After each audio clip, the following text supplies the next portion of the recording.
ओ बाबा काम करते हा नाही ये जरा बोलायचं होतं.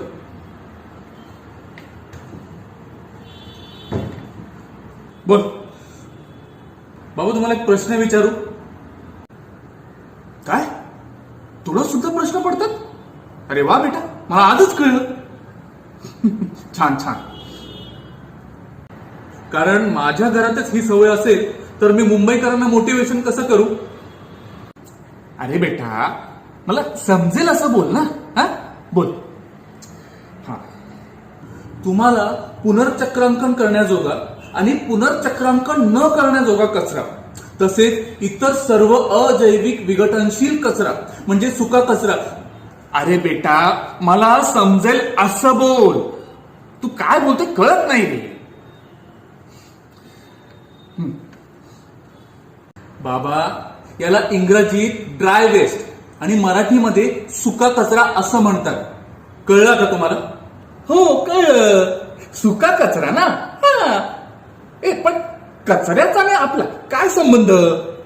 बाबा प्लीज, हा तुम्हाला मुंबईची वाट लावायची आहे काय? अहो, आपल्या घरातला सगळा कचरा आपण एकाच डब्यात ठेवतो आणि तो तसाच महानगरपालिकेच्या कर्मचाऱ्यांना देतो. अहो, ह्याने डम्पिंग ग्राउंडची वाट लागते. अरे हो हो, रागवू नको. काय करायचं कसं करायचं ते सांग ना, मग आपण व्यवस्थित करू.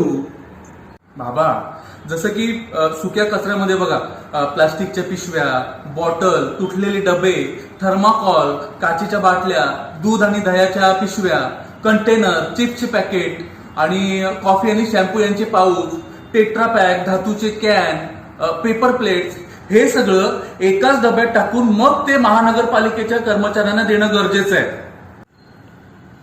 आणि निसर्ग निर्मित ओला कचरा वेगळ्या डब्यात ठेवून सदर कचरा कंपोस्ट पीट मध्ये टाकून त्याचे खतात रूपांतर करणं गरजेचं आहे.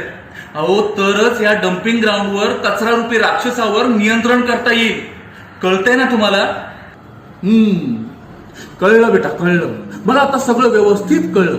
आता मी सुद्धा आपल्या घरातला कचरा वेगवेगळा करून महानगरपालिकेच्या कर्मचाऱ्यांना देणार आणि या कचऱ्यारूपी राक्षसाचा नाश करण्यासाठी एक पाऊल पुढे येऊन आपल्या मुंबईला प्रदूषण मुक्त करण्यासाठी हातभार लावणार. हो.